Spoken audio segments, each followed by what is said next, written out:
Drove drunk the wrong way on 480 in Omaha last summer, then hit and killed a motorcycle rider. Today, a judge handed down his punishment. Good evening, I'm Craig DeGrelli. And I'm Jennifer Griswold. Victor Perez is going to prison, but the victim's family says not for long enough. Senior reporter Jake Wazakowski is live with their reaction. Jake? Well, Jen and Craig, Perez told police back that night that he didn't remember anything that had happened during the crash, but he won't soon forget the show of support for Mick Riesberg today. That's a picture of my husband and me and my family. Tanya Riesberg struggles to find the words to describe what her husband, Mick, meant to so many. Around 100 people showed up to court to support her family.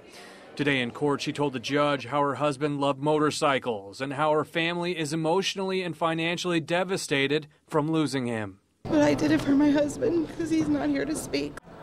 The man behind the wheel of the SUV that hit Riesberg, 24-year-old Victor Perez, was sentenced to 8 to 10 years in prison. With good time, he'll likely serve about 4 years. Perez drove the wrong way on I-480 near the 75 split and hit Riesberg's motorcycle.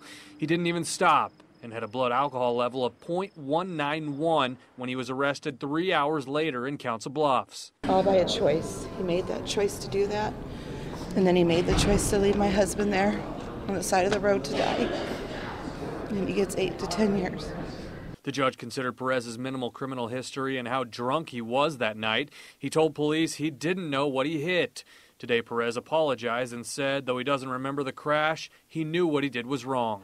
He did not want to put his family through it, certainly not the victim's family through it, and he, quite frankly, he morally thought that he needed to take responsibility for it other than try to fight it in court. Riesberg's family says they didn't want to settle for a plea deal, and they wanted Perez to spend the rest of his life in prison because they can never get Mick back. How much time does he have to serve? My daughter has to serve the rest of her life without her husband. It's ridiculous. It's terrible.